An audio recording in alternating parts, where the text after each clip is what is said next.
La matinale de Radio Classique avec Marc Bourreau. 8h41, Esprit libre sur Radio Classique avec nous ce matin. Cécile Cornudet, journaliste politique au journal Les Échos, et le théologien Jean-François Colosimo. Bonjour à tous les deux. Bonjour Marc. Alors c'est la séquence politique de la journée imparable. Nicolas Sarkozy conduit à la prison de la Santé à Paris, incarcéré après sa condamnation à 5 ans de prison dans l'affaire du financement supposé libyen de sa campagne en 2007.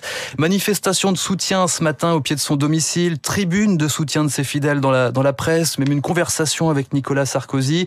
À quoi assiste-t-on exactement en fait ce matin? Qui veut commencer? Jean-François? Oui, je pense que je ne sais pas s'il existe une république des juges. Je pense que c'est pas la bonne question. Mais aujourd'hui, la justice fait aussi partie de ce que Platon appelait la théatocratie, c'est-à-dire le règne du théâtre, lorsque la démocratie s'abîme et qu'elle devient ce que Debord appellera ensuite un spectacle, n'est-ce pas? Alors l'ancien président part en prison avec la vie de Jésus et le comte de Monte Cristo, deux histoires d'injustice, mais aussi deux histoires de retour. D'un côté une résurrection, de l'autre tout de même une vendetta au passage, n'est-ce pas?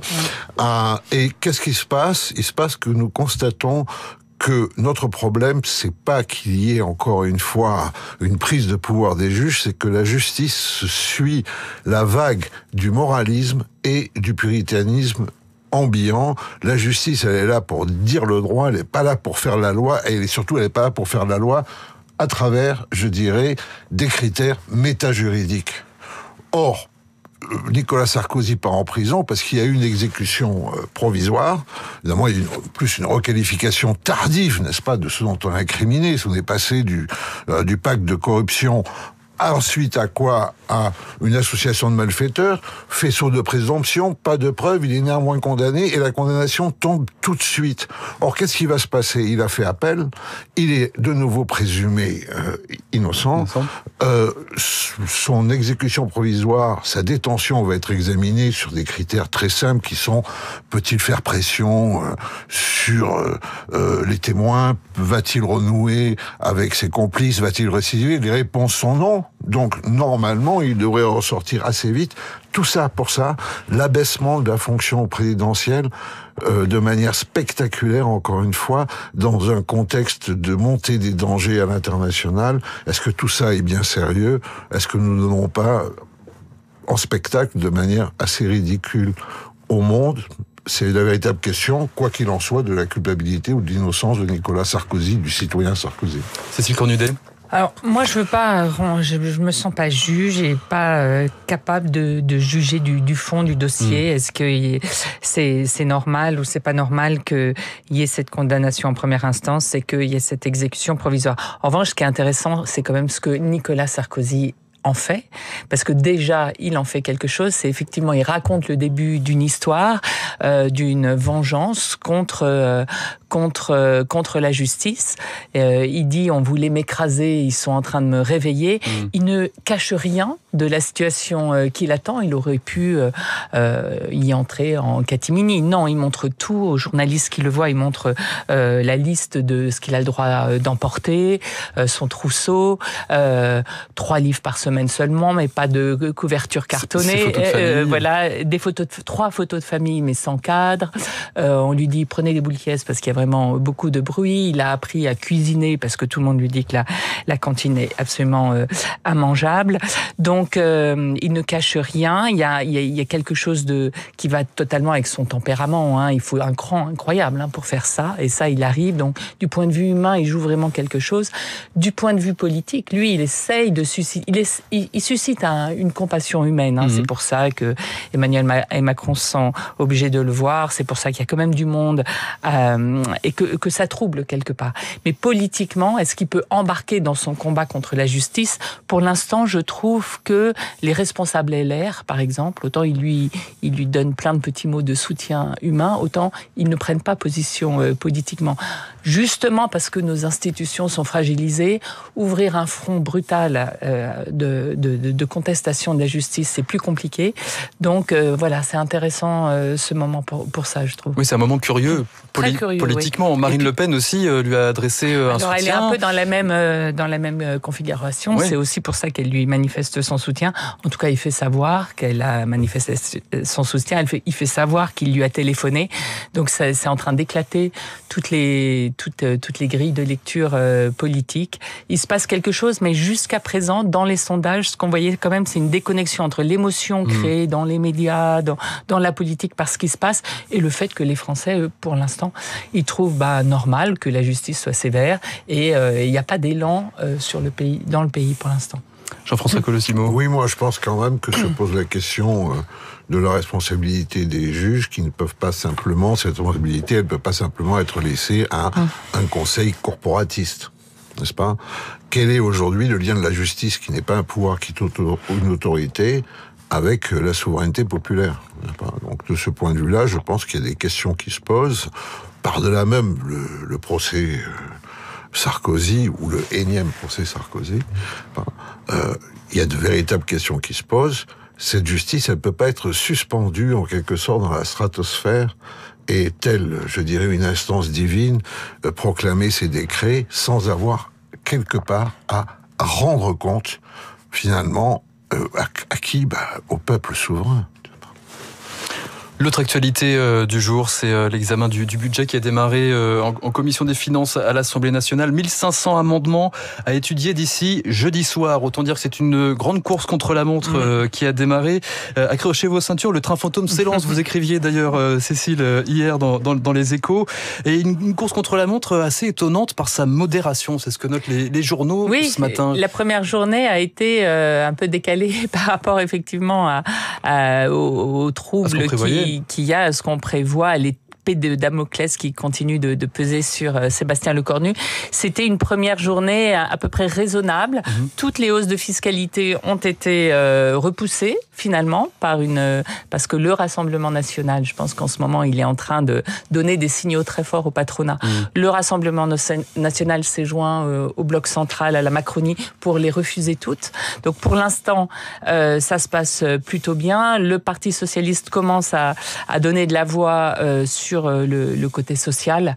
Donc s'il n'y a pas de hausse de fiscalité, au moins il faudra des réductions d'efforts sur les malades dans ce qui est prévu dans le budget de la sécurité sociale. Voilà, cette première journée plutôt apaisée. Peut-être que chacun a besoin de souffler avant la vraie entrée en mêlée qui sera dans l'hémicycle, parce que pour le budget, le travail en commission n'est qu'un tour de chauffe. En fait, ça ne compte pas. Le texte revient à l'origine vendredi, et c'est là qu'on verra vraiment ce qui peut se passer. Et tout peut se passer, je pense, dans ce budget. 149.3, c'est un train fantôme. Personne ne sait où on va. Jean-François Colosimo. J'admire la formule train fantôme. J'y souscris. Je crois aussi que ce que dit Cécile m'apparaît comme tout à fait fondé. Il y a peut-être un petit phénomène là d'épuisement, n'est-ce pas ? Je veux dire, après tant de pas seulement des journalistes. Voilà, un peu phénomène d'épuisement. Oui. Après tant de psychodrames, finalement, la majorité des députés s'est rendue à l'idée que ces mêmes députés ne voulaient pas se représenter devant le peuple. Donc, d'un coup, il y a eu une espèce, je dirais, de descente, en quelque sorte, encore une fois, de cette théatocratie. Voilà, on est un peu après l'acmé de la pièce. Tout le monde s'est énervé. C'est l'entracte. Voilà, ça retombe. Une petite coupe de champagne. Ça retombe, fin du premier acte, rideau. Voilà, on prend peut-être un petit peu de temps pour revoir toutes ces demandes, ces interdits, ces lignes rouges, ces feux verts, etc. Et l'épilogue plus qu'incertain, donc. Ça, on verra bien. Ça reste très incertain parce que le 49.3, c'est quand même un instrument de pilotage. Et là, il n'y a plus d'instrument de pilotage. Donc, on ne sait pas. Peut-être que les gens seront raisonnables jusqu'au bout parce qu'ils ne veulent pas de dissolution, mais je ne crois pas que ce soit le cas du Rassemblement national qui veut vraiment une dissolution maintenant, avant son procès en appel en janvier. Et même dans le socle commun, il y avait un confort au 49.3. C'est-à-dire qu'à la fin, vous saviez que le gouvernement serait là pour nettoyer la copie. Là, c'est plus le cas. Donc, chacun peut être tenté de jouer sa propre carte. Troisième fait d'actualité incontournable lui aussi, 4 voleurs, 8 bijoux de la couronne toujours dans la nature après le vol spectaculaire de dimanche matin au Louvre.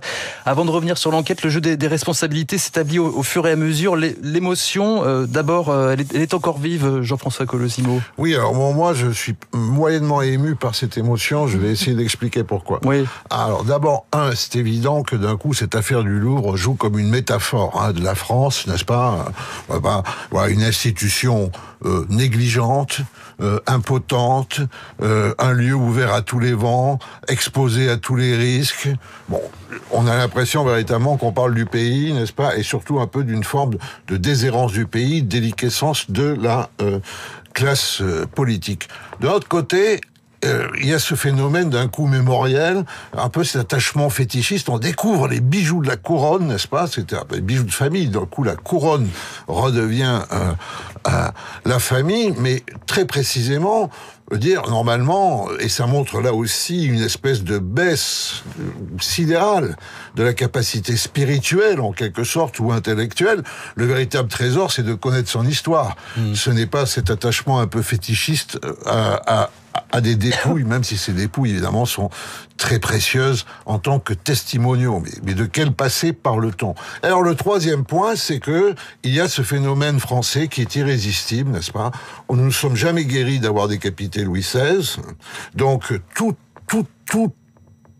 événement qui apparaît dans l'horizon et qui nous rappelle cela, n'est-ce pas, en quelque sorte, nous bouleverse. Pourquoi? Mais parce que c'est simple, on n'a pas cessé d'être bouleversé depuis. Dire en 235 ans, c'est assez simple. On a eu 15 régimes, n'est-ce pas? Dont quelques-uns comme dictatoriaux, la Convention. On a eu évidemment aussi l'abominable régime de Vichy. On a eu 5 républiques, 2 empires, 4 types de monarchie. Enfin, nous en sommes là. Nous sommes, en fait, c'est nous le canard décapité qui court après, en quelque sorte, sa stabilité institutionnelle. Alors, quand le musée français par excellence se découvre victime d'un fric-frac inconcevable, nous nous rendons compte qu'en fait, nous manquons en quelque sorte d'assises. Mais encore une fois, le véritable trésor, c'est la connaissance de son histoire, de son passé qui permet de déterminer l'avenir. Et puis aussi, et pour finir là-dessus, aujourd'hui on voit cette 5e République qui arrivait à réconcilier ces deux histoires. L'histoire en quelque sorte du royaume et l'histoire de la République avec cette conception monarchique, n'est-ce pas, de la présidence, qui n'a cessé d'être abîmée par les partis, qui aujourd'hui est quasiment dépecée, mais enfin peut-être qu'il est temps, à travers cette perte considérable, certes, mais qui reste matériel, de penser à l'immatériel, comme le disait Charles Péguy, vous voyez, la République, c'est notre royaume de France. Essayons de recoller les mots de notre histoire, à défaut de retrouver les diamants. Cécile Cornudet, après une telle démonstration. Oui, c'est intéressant parce qu'il y a peut-être du positif, effectivement, dans tout ça. Vous écoutez Jean-François. Peut-être que les gens vont essayer de voir, comme dans Le Parisien, d'où venaient ces bijoux, qui les portait, pourquoi, dans quel... Parce que tout le monde a oublié ça. On a oublié Marie-Louise, on a oublié Eugénie, c'est vrai, toutes leurs histoires. Le Louvre, objet. Mais surtout, pardonnez-moi, c'est que ces fameux bijoux du Second Empire, couronne, diadème, etc., c'était le plus souvent des recyclages, n'est-ce pas, de la période capétienne, parce que ces couronnes portaient en fait des diamants ou des pierres précieuses qui remontaient à Louis XIV, Mazarin, Richelieu. Donc il y avait cette continuité historique. Nous souffrons de discontinuité. Eh bien donc reprenons les affaires en main. Le Louvre, donc, pour terminer ces esprits libres avec nous ce matin, Cécile Cornudet et Jean-François Colosimo. Merci beaucoup d'être revenus et rendez-vous la semaine prochaine. Très bonne semaine. Dans quelques instants, le flash de 9h sur Radio Classique, 8h.